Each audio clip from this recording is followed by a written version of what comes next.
It feels like overnight, all of a sudden we have thousands of people talking and thinking about textual criticism after Wes Huff's interview on the Joe Rogan podcast, Alex O'Connor's criticism of what he shared. Like, so many people have stepped into this conversation about textual criticism. And of course, maybe your algorithm's different than mine. But if you're anything like me, you see this come up and you feel so limited in your knowledge. After all, who wants to spend years and years studying Greek? I spent years and I don't even feel like I have the ability to take part in these conversations. Dan Wallace, New Testament textual critic, welcomed us into his personal home library and has been sharing with us wisdom, advice, and all about his work preserving and translating the biblical manuscripts. Today in particular, we get to look at what's on his desk, hear more about translation and the issues with like textual criticism. He even touches on biblical canon. So join me as we get to see all the behind the scenes work of what a real textual critic does.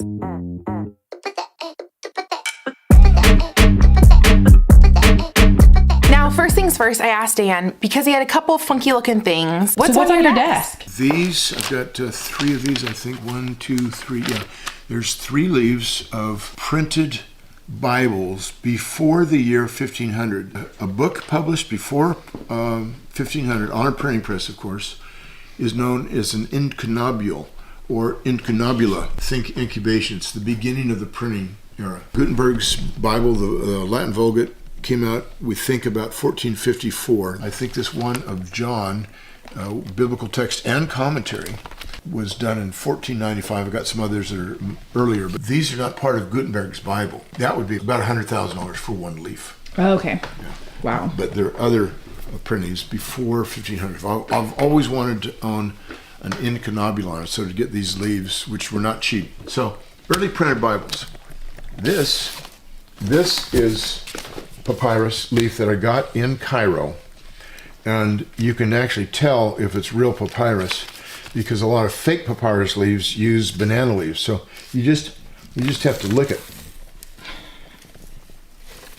That doesn't taste at all like banana. It's a little salty. On papyrus rolls or scrolls, the writing was always on the inside along with the horizontal fibers.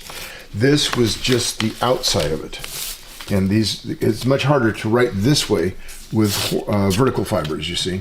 Mm-hmm. So a roll would be rolled up like this, and the longest scroll or roll that would be usable for a book would be about 35 feet long. The Gospel of Luke and the Book of Acts would each be about 28 feet. So you couldn't put another book on there unless it's like Philemon or something.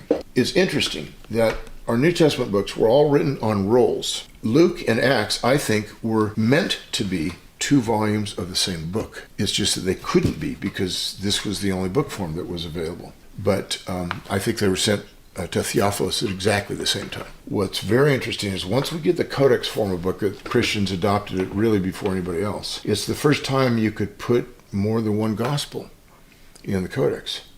And it raised a question. What's the order that we should have? We think Matthew, Mark, Luke, and John. It's actually not the oldest order.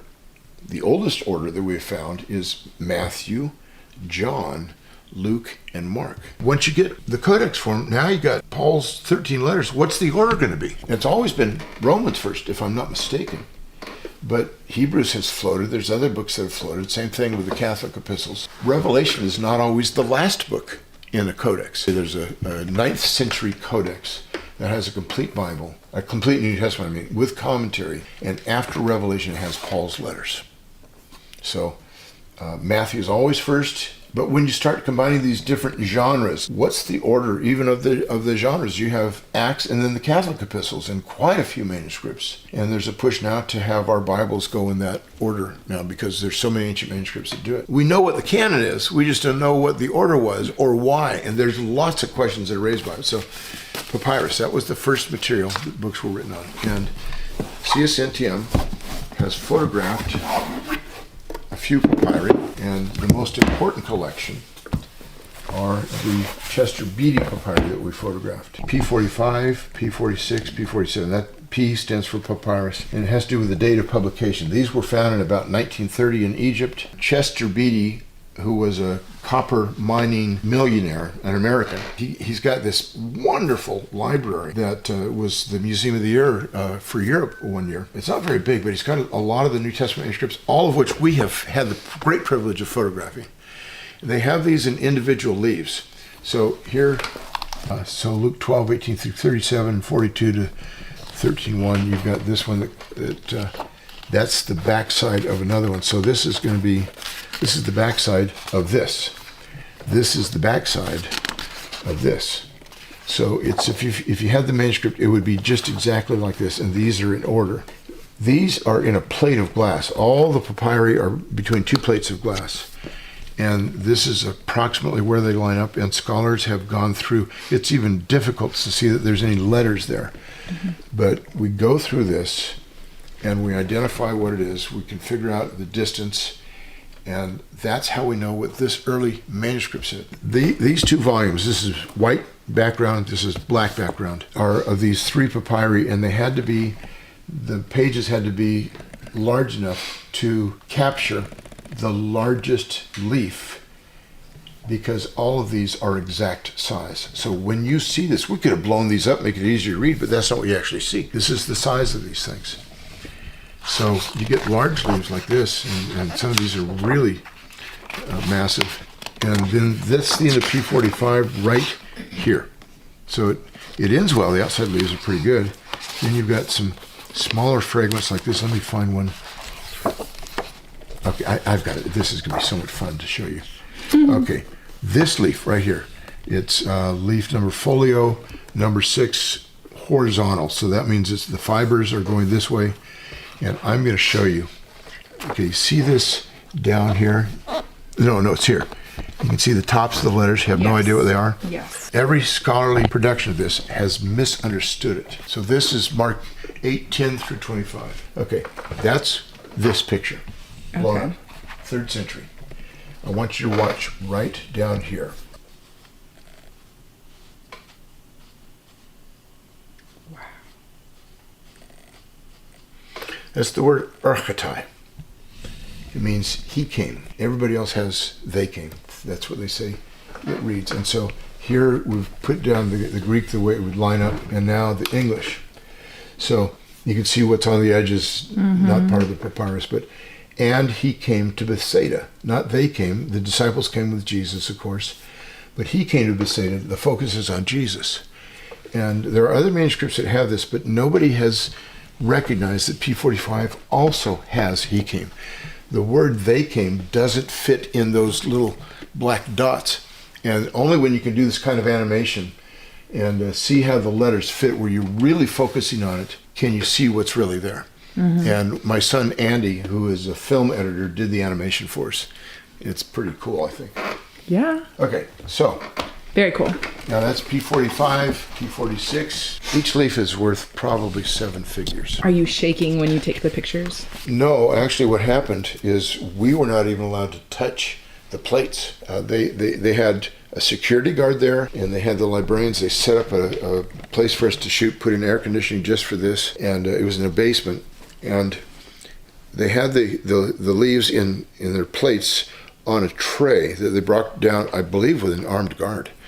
And they brought them into the room, locked another room so you couldn't even access it. And this librarian says, okay, everybody stop, don't move.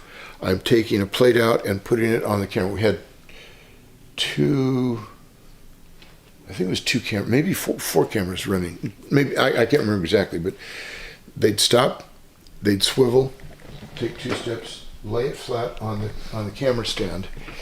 And because there's wires going all over the place, and they had not realized how valuable these leaves were until we were coming to shoot, and they never told us, but I'm sure it's about $1 million or more for each leaf. But now what I got to do, I was in a separate part of the library, and I got to handle the plates, and I'm doing measurements on each one of these and documenting what the text is and things like that. So here's the end of Romans. I want you to see this. This manuscript is paginated, not foliated, but each page is numbered.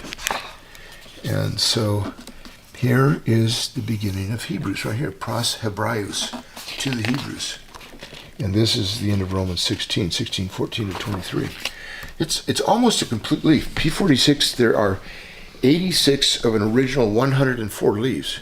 And they're like this, 80-90% of it complete. Is just It's the oldest copy of Romans and a bunch of these other books. Speaking of, like P46 and 47, what you're flipping through right now, what would you say to people who are like, well, that's old. That's not like AD 35, you know?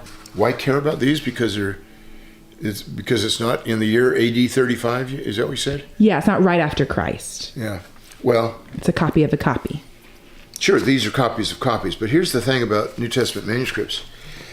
Our oldest manuscripts are written within decades of the New Testament. Some of them from the 2nd century are especially from John's Gospel. And I think John was written in the 60s. These are as early as AD 100. We're not sure, dating manuscripts is not a hard science. But you say, okay, it's within 100 years. Now, you compare that to most classical authors, and we are waiting an average of 500 to 1,000 years before we get our first copy. In the 2nd century, we have as many as a dozen manuscripts, all fragmentary, of course. And 3rd century, we have as many as 61, and these are 3 of them. They include 17 of the New Testament books. By the 4th century, we have our first complete New Testament in Codex Sinaiticus. Friends, I know Dan has blessed us so much. If you want to learn from Dan more, he has a monthly subscription where you get to join him for meetings and lives and learn from him more. I actually just got an email of the schedule coming up of all the different lessons that he's going to be doing. He calls it the Scribal Fellowship, and I'm inviting you to join me in the support of the ministry at CSNTM, where they catalog manuscripts all towards the work of preserving the biblical text and making sure we have the most reliable Bible as possible. If you join me in the support of CSNTM, before March 1st, 2025, you'll be entered to win one of 4 signed net Bibles that Dan has signed, but also had a pivotal role overseeing the New Testament translation of. And these are full notes editions where they have all the translation notes of textual issues and translator notes. But if you missed the previous episodes of this series, click right here to catch up, or click here to support CSNTM, and I'll see you guys there.